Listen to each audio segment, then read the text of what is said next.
Okay, good morning everyone. My name's Alan Munday. I'm from Invent, and Invent manufacture the mixers you have here. So I just would like to briefly just go through basically this is from our O&M manual, and it's just the information required for startup and maintenance. Basically, the Invent equipment is 10 years maintenance free, so it's more preventive maintenance, and there's just a few aspects that need to be just monitored. So it's just, you just need to know them and just check them every so often. So the operation, the mixer operation is very simple, so that unfortunately there's not too much information here on actual operation. It's basically push to start and push to stop. It's either on or off. There's no speed variation, no frequency converters, so it's very basic operation. I'll also go through a little bit the installation procedure, just in case at any time anyone needs to be involved in either taking out or reinstalling the mixers if there's any problems, which hopefully there won't be.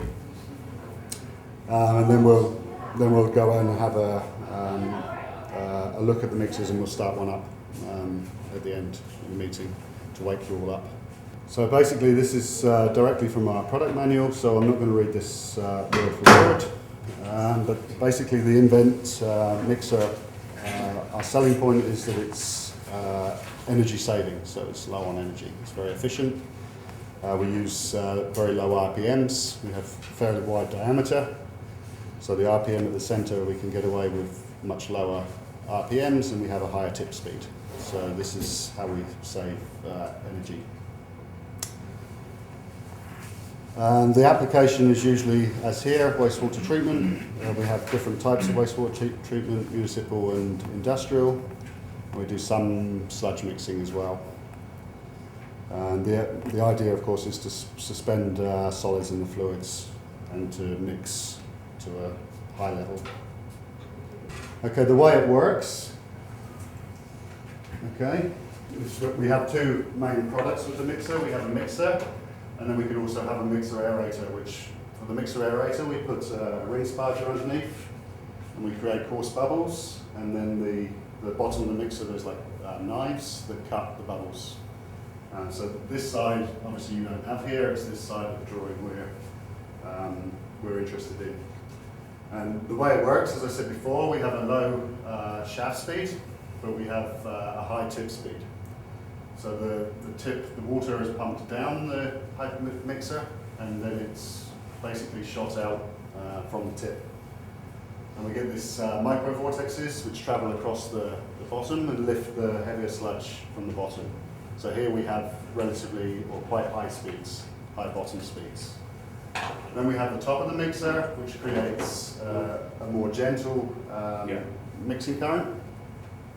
And obviously this, because we don't want too much surface. We don't want too much surface disruption, because otherwise you get oxygen transfer at the surface. So the system works very well.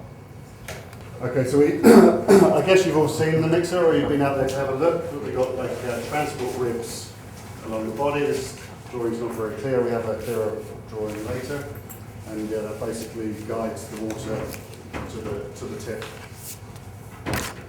Our materials, Invent have been developing over 15 years the materials we use in the mixers, specifically with the mixer body and the shaft. The shaft is a FRP shaft. It's basically used for high pressure water pipes. It's a US manufactured product, and it's very strong. So usually comments we get is that, you know, plastic shaft, is it going to break? Well, it doesn't. It's very strong.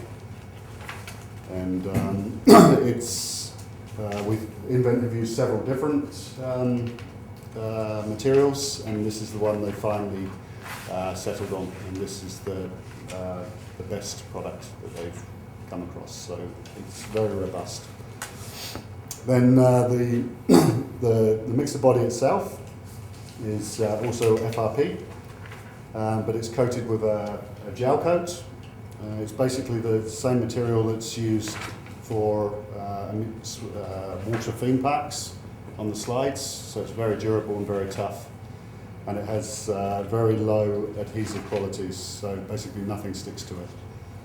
So it's been developed over time, and it's very, very good and well-developed product. We've got here just a little note on responsibilities of the operators. It basically says that the operator should have read the O&M manual and paid special attention to the safety points in the O&M manual. Then it in a way contradicts. It says no special training is required for the operation of the mixer. And as I said at the start of the meeting, that the operation is so basic, it's just basically push to stop, push to start. So there's nothing, from an operation point of view, there's nothing too heavy. And this is just a little section on labels and markings. When we deliver the equipment, everything is matched. So the shaft, the gearbox, the electromotor, and the mixer body are all matched together. So usually we do in our workshop in Hetzenauer, which is in Germany, Erlangen, Nuremberg, you might be familiar with. It's where a lot of the war crime trials were held and stuff like that. So that's where they're built and assembled. And there we test everything, or a percentage of everything, before it's sent out. So we need to know that everything's balanced and it's working properly. So hence, when we deliver, we want to make sure that it gets assembled in the same order as we tested it. So we have these type of labels on all the different parts. So the gear motor, actually the mounting base, we put it on, but that's actually, it's just the same for everyone, so it's not really needed, but we do it anyway. Then the shaft and you've got shaft on there twice, should be the mixer. Then we have what I call a machine card. It's a label that's put at the end of the job.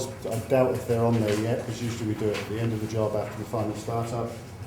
And this gives the specific information required if you need to order spare parts, or if you need to contact Invent for any technical service.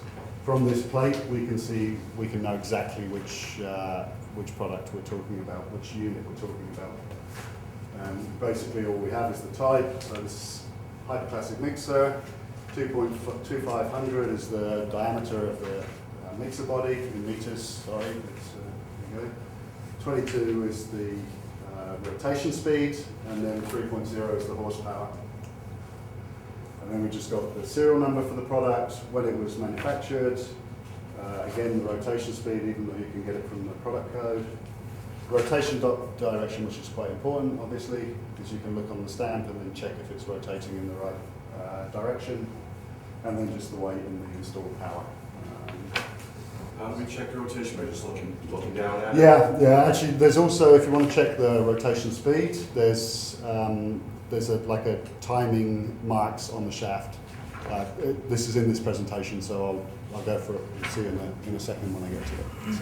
So on the shaft, there's on both sides of the shaft, there's a blue and a black, and basically this is they call them check marks, but they're timing marks basically. So if you want to check the rotation speed, you just get a stopwatch, time 1 minute, and then count how many revolutions you have on the shaft. Also, this top one is actually, it's a hole, it's a drilled hole, and this is just to stop any pressure build up inside the shaft.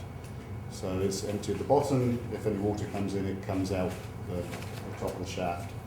So sometimes you might see some water or foam seeping out the top. That's quite normal, so you don't need to worry about that. Then this is just, we have, obviously, if the tank's ever empty, if it's ever down for any reason, then we have a marking on there which you probably can't read after 5 or 10 years, but they don't like downward force, so you shouldn't stand on the mixer body. They're quite sturdy, but if you stand on the edge, they can break, so it's a good idea not to. I have here a structural overview. So obviously we have it's mounted usually on either concrete or steel bridges. We have a slightly different, we have a drive suspension, which is slightly different setup for stainless and concrete. Basically, the idea of the drive suspension is to take any vibration from either the drive unit itself or from the process down below. So it's to obviously extend the life of the bearings and make sure it's trouble-free installation. Then this is the mounting base, so this is manufactured and fixed onto the gearbox. And then we have the drive unit mounted on top, which is fully accessible for service point of view. We have the FRP shaft, which we talked about. We also have stainless shafts for if requested, and also for if we install in very deep basins, then we'll quite often go to a stainless steel shaft. And then the mixer body, which you've seen. We also have the only connection underwater is this part here, and we have a patented locking system for that, which I go through in a little while, so I won't go through that now.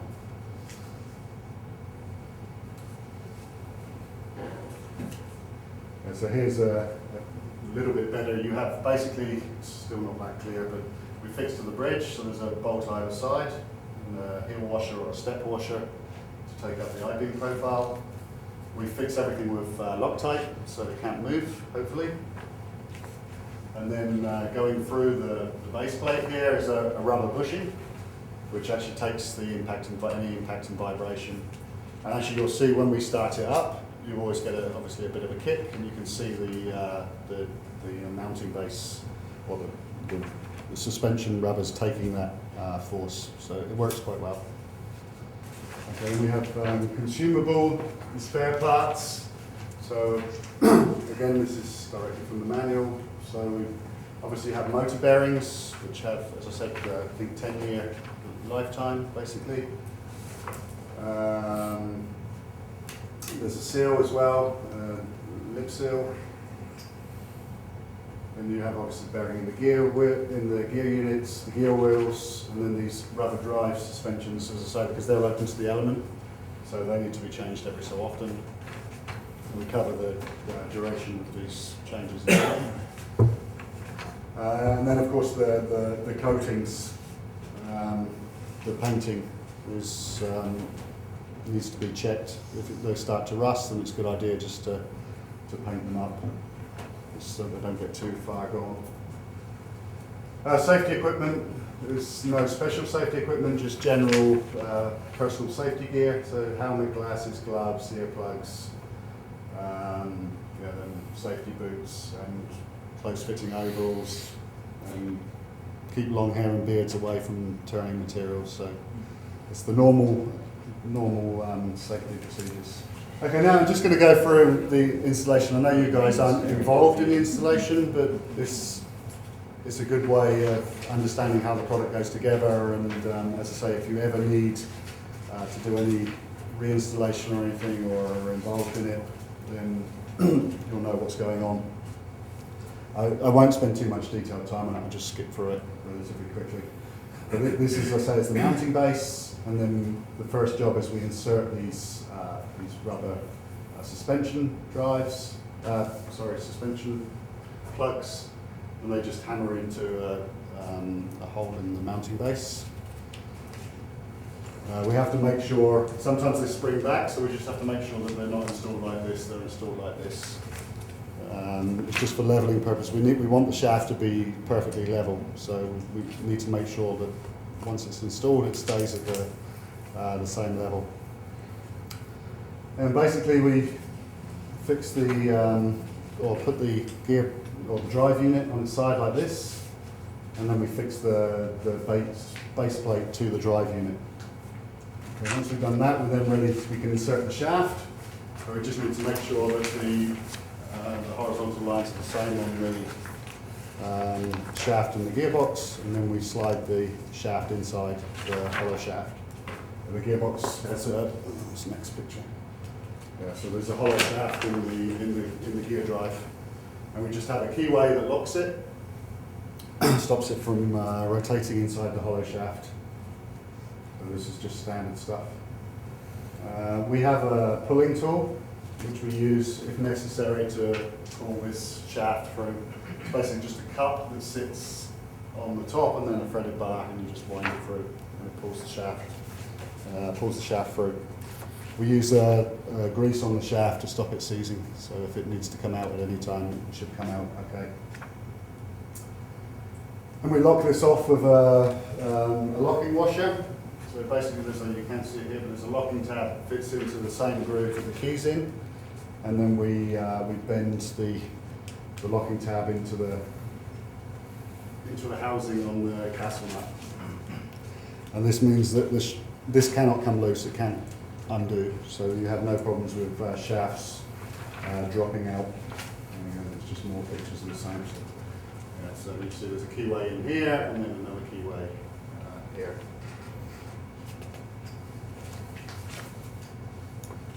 Then basically it's ready to lift. We just strap it up and then lift it into place using these two French policemen. And that's all there is to it. And it just tighten up all the bolts on the drive suspension. We have torque settings and everything there in the manual. And we use Loctite on everything just to stop it coming loose. And then probably the most important part is the leveling of the shaft. So when we level, we don't level using the face plate, because obviously this is a painted surface and this is a painted surface. So if you have a difference in paint thicknesses, then you lose your level on the shaft. So we actually level the unit from the top of the shaft, and this ensures that we have a completely vertical shaft, which is the most important part of the installation. And then we put grease, because the hollow shaft is not stainless steel, so the shaft obviously is not stainless steel, so we need to protect it with some grease just to keep the air off it. It has no lubrication properties, it's just literally to exclude air from the top of the shaft. Right, then we install excuse me, as I said earlier, the only connection we have below the waterline is, actually it's not true because you have pitch plates here. Okay, I'll go through the pitch plates in a minute. But we have the shaft connection. And the shaft connection, we have a patented safety locking system. It's very simple. Basically in the shaft there's small drilled holes next to the main bolt hole. And there's a tab at the bottom of this washer that drops into that hole. Then you torque down the fixing bolts, and then you bend the top of this washer up over the head of the nut. And this basically means it's locked in position, it can't rotate, so I don't know if I have a better picture, so it can't undo. No, I don't have a better picture. Yeah, so we're pretty below the waterline, we're pretty secure. Then you have this project, you have pitch plates, which you've probably seen, they're like stainless steel propellers at the